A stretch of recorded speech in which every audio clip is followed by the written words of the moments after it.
Bonjour à tous, ici Lisa Dufaux sur les ondes françaises de Radio Taïwan International. C'est l'heure de la revue Asie-Pacifique, une sélection de sujets d'actualité alternée d'émissions thématiques sur l'Asie-Pacifique.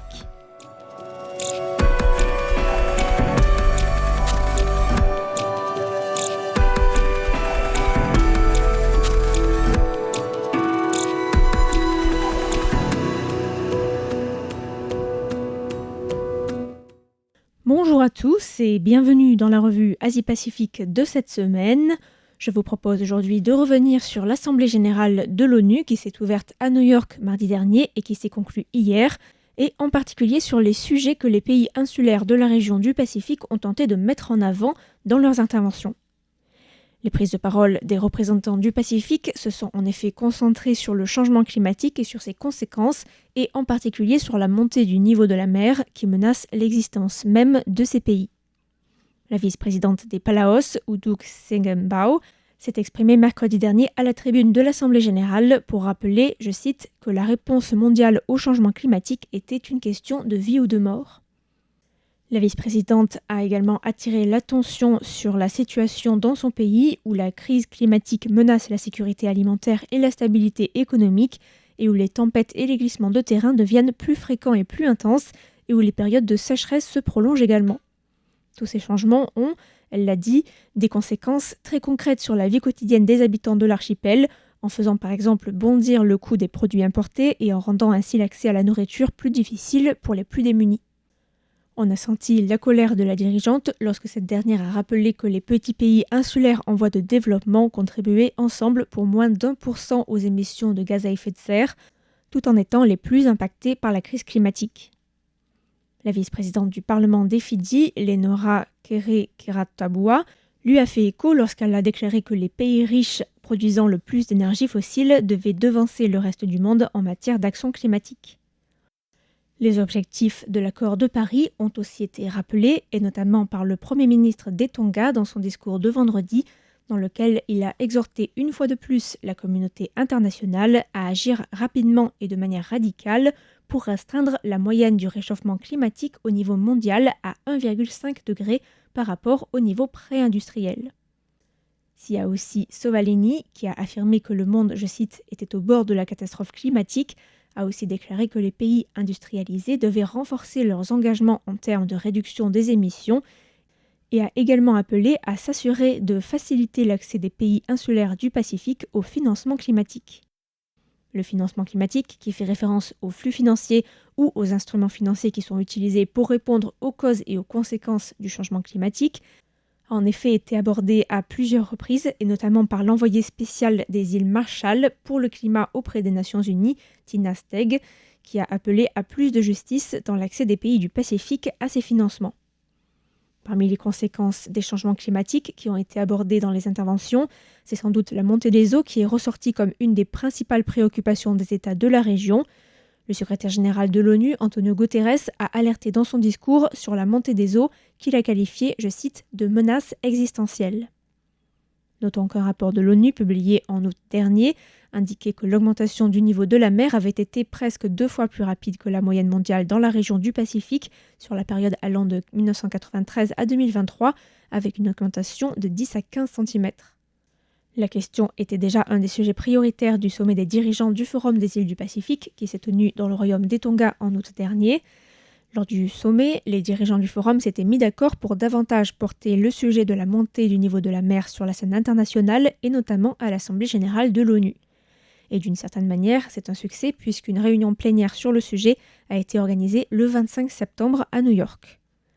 Comme l'a rappelé Antonio Guterres, près de 900 millions de personnes habitent actuellement dans des zones côtières de basse altitude et la montée des eaux, pour elles, est synonyme d'une marée de malheur, c'est-à-dire des ondes de tempête plus intenses, une érosion des côtes et des inondations côtières, des communautés submergées, de l'eau douce contaminée, des récoltes ruinées, des infrastructures endommagées, une biodiversité détruite et des économies décimées, avec des secteurs tels que la pêche, l'agriculture et le tourisme qui subissent de plein fouet les effets de la tempête.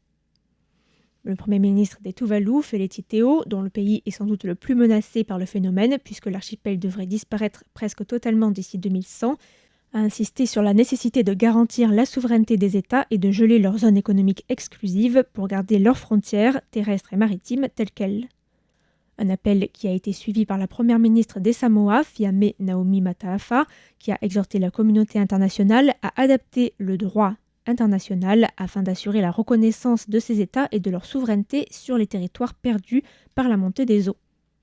Lors d'une conférence de presse à laquelle ont participé plusieurs représentants du Pacifique, la vice-présidente du Parlement des Fidji, que l'on a déjà évoqué tout à l'heure, avait même les larmes aux yeux lorsqu'elle a expliqué que pour ceux dont les maisons, les terres traditionnelles, les secteurs de la pêche et les histoires étaient en train d'être inondés par l'eau de mer, les 39 membres de l'Alliance des petits pays insulaires, dont 14 des membres sont des pays insulaires du Pacifique, ont publié une déclaration commune dans ce sens, affirmant, je cite, que le statut d'État ne pouvait être remis en cause sous aucune circonstance liée à la hausse du niveau de la mer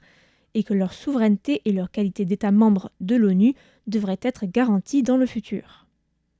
Le Premier ministre des Tuvalu, pays qui est déjà bien avancé dans ses discussions avec l'Australie sur ce sujet, a aussi demandé à ce que la communauté internationale établisse de manière claire des possibilités de migration pour les réfugiés climatiques. Et pourtant, un sujet a empêché les pays du Pacifique d'apparaître comme un bloc uni sur tous les sujets liés à la protection de l'environnement et des ressources marines, puisque le président de Nauru, David Adeang, qui a été le premier des dirigeants du Pacifique à s'exprimer mardi dernier après l'ouverture de l'Assemblée générale, a plaidé en faveur du début de l'exploitation minière des fonds marins. Nauru appelle en effet depuis plusieurs années l'autorité internationale des fonds marins à adopter un code minier pour formuler des règles qui permettront de débuter l'exploitation des fonds marins à la recherche de minerais.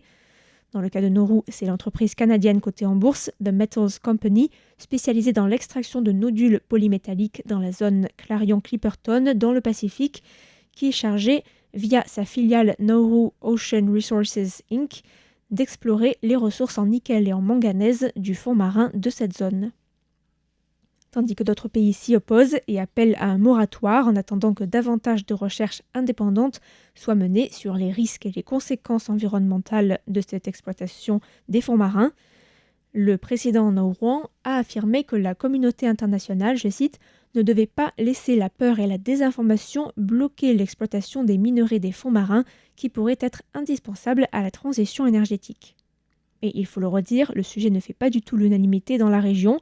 Si certains pays comme les Tuvalu, le Vanuatu et les Palaos sont fermement opposés à cette extraction et appellent à la prudence, Nauru, mais aussi les îles Cook, prônent activement l'exploration et le début de l'extraction qui est nommé par euphémisme prélèvement.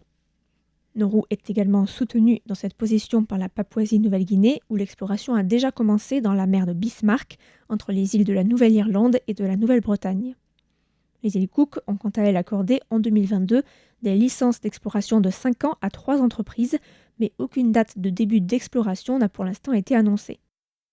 On peut aussi dire que le 18 septembre a eu lieu dans le port d'Avarua, capitale de l'archipel des îles Cook, une grande manifestation en mer avec des citoyens à bord de canoës traditionnels, de kayaks ou encore de jet-ski, rassemblés pour exprimer leur opposition au projet gouvernemental d'exploration et d'exploitation des fonds marins dans la zone économique exclusive de l'archipel. Le Premier ministre de Tuvalu, Feleti Teo, a rappelé que les petits États comme son archipel n'étaient pas responsables du réchauffement climatique et a appelé solennellement l'Assemblée générale des Nations unies à entendre les voix des centaines de millions de personnes dont la survie même est menacée par la montée des eaux, mais aussi à entendre la détresse des nations entières trop souvent ignorées. Mais si les discours de la semaine passée ont en effet permis au monde et aux dirigeants de l'Assemblée d'entendre cette détresse, la déception est chaque année renouvelée pour ces pays qui voient que les mesures annoncées en matière de climat ne sont pas à la hauteur de l'urgence climatique et de l'ampleur de la crise. La plupart des pays dont la survie n'est pas menacée sur le court terme, ou du moins de manière qui peut sembler moins évidente, continuent dans la pratique de mener des politiques économiques où le seul objectif reste les chiffres de la croissance et de donner l'illusion que les pays peuvent se passer de réduire leurs émissions carbonées en finançant l'innovation technologique par exemple. L'absence de mesures contraignantes laisse encore penser que les pays qui émettent le plus vont continuer sur leur lancée sans changer leur modèle économique et se contenter de financer des aides pour réparer les dégâts causés par la crise climatique, dans les pays les plus vulnérables et les moins armés financièrement.